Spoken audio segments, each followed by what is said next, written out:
Hi there, it's Debbie Anderson here today, and I am here to help you on your journey to heal from toxic relationships and narcissistic abuse. And if you would be so kind as to subscribe to my channel, if it resonates with you, leave me a thumbs up or a comment. I would really love that. So today we're going to talk about keeping our power, holding on to our power and not giving away our power to anyone, and specifically to a narcissist. So the important message that we're going to talk about today is not to give your power away to anyone, specifically a narcissist. And perhaps we might not even be aware that we're giving our power away. First, we're going to discuss the key to not giving your power away. Then we're going to look at what it looks like to give your power away. And finally, some tips on how not to do that, how not to give your power away. And if you think about maybe a recent time when someone did something or said something to you that was nasty, mean, cruel, how did that make you feel? How did you react to that, respond to that? Whatever they said initially, what happened? How did you feel about that later? So if you got provoked by something that the person said or did, you had some kind of emotional reaction. So for example, you might have felt good initially, but later you felt really terrible. And you gave your power away by giving them the emotional response. So usually the emotional response they wanted and they provoked you into providing that for them. So that's how we give our power away. We allow another person to steal our emotional states. So here's some signs that you've given away your power. You might be going over and over and over what happened in your mind. You've had an altercation with someone. Let's say it's your narcissistic partner, or your ex-partner, hopefully. You're going over this conversation in your mind. What you said, what they said, what you did right, what you thought they did wrong. It's constantly in your mind, and you find you can't even sleep sometimes because you're thinking about it. A lot of your energy is going into this. It's going into your thinking, and your emotions are focused completely on this altercation, for example. So you're sending energy in that direction. This is giving power away, your power away. And you might have noticed when you were fighting with them in your mind, various times throughout the day, you were trying to justify, rationalize what happened, and that's really common. It becomes a big problem though if you're doing it like for hours, literally throughout the day. And it's a very common way that we give away our emotional power, and it's our emotional state gets stolen.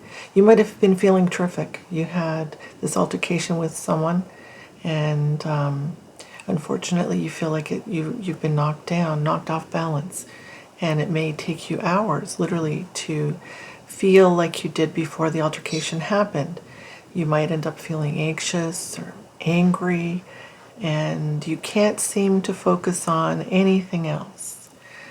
You might not be able to identify what is causing these feelings. So if it happened like in the morning, for example, and this is in the evening, and you can't quite articulate that. So another sign that you've given your power away is that you're fantasizing about getting revenge. Now again, let's say it might seem that revenge would be a great thing, but this also gives your power away, and you'll probably regret doing that because it's completely stepping out of your integrity. You wouldn't normally do that kind of thing, but you've allowed your emotions to take you over, and you may think that having revenge against someone will give you strength, but actually it will give you weakness. Let me apologize for my bird.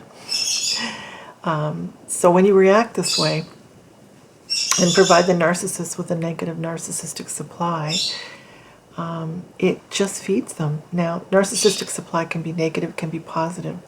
So in the positive light, it's during the idealization phase, like when they're reeling you into the relationship using the love bombing technique.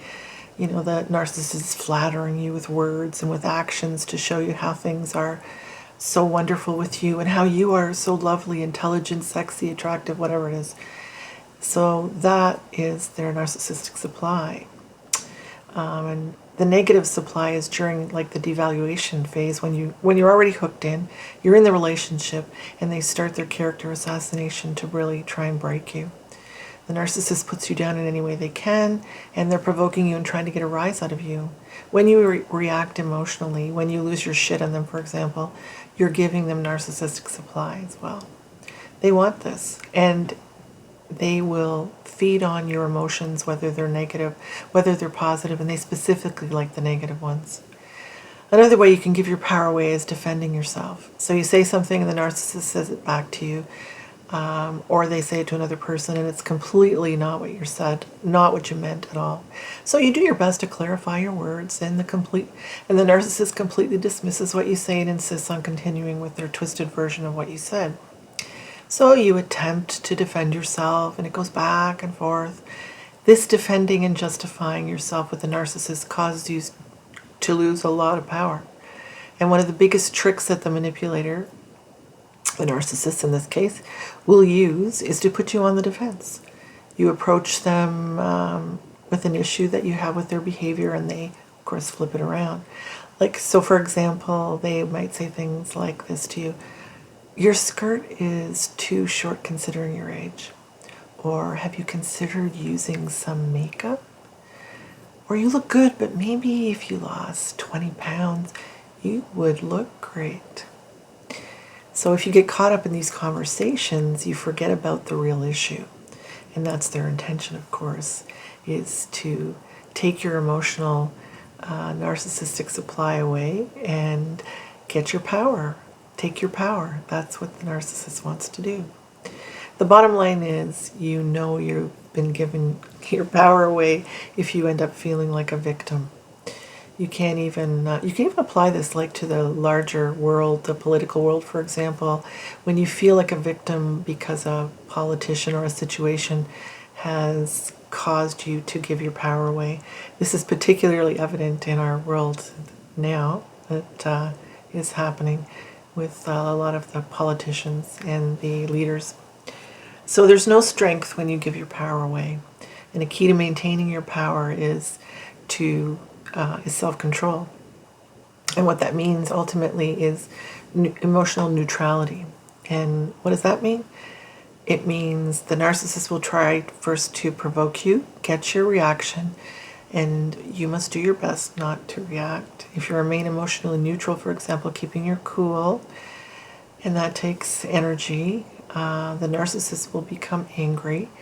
And you might have heard the term gray rock, a gray rock technique, which dealing with a narcissist and when you're dealing with them. So this means that you have no reaction to what they're saying. You behave like a rock, really. You show no emotion, no reactions, and that causes the narcissist to disengage because they get nothing. They get nothing from you, no narcissistic supply, and it's not fun for them. And they stop trying to get your reaction, and you don't give them what they need. So another thing you can do is what? Walk away. You can try your best to have a normal conversation with these folks, but you will find out, and which you probably already know, that you will only give negative narcissistic supply that they crave if you get pulled into these negative, twisted conversations. And if you lower yourself to their level and respond with hurtful words or actions, which are the same things that they do to you, it doesn't make you right. It doesn't make it right. It makes you both wrong. So that's pretty much it in a nutshell, what giving away your power looks like and is, and how to stop it. So it's really important to keep our power, and we don't want to be giving it away to anyone, specifically to the narcissist. We're incredibly powerful beings, and we can use our power to change our life and the world. And if you'd like to, if you resonate with what I'm saying, please leave me a comment. I do help people through their journeys from healing from these toxic relationships. I was really stuck and couldn't do that until I did some work within, energy work specifically, which is amazing and helped me deal on a profound level. If you would like to reach out to me, please find the links below, and I hope that I wish you well in your journey, and take care. I need to just add that there is a free ebook that tells you 6 steps to recover from narcissistic abuse, and I've written that to help you on your journey. And all you have to do is put your details below, and I will send that to you to get you started, because it's a very dark and difficult journey to travel this healing from narcissistic abuse.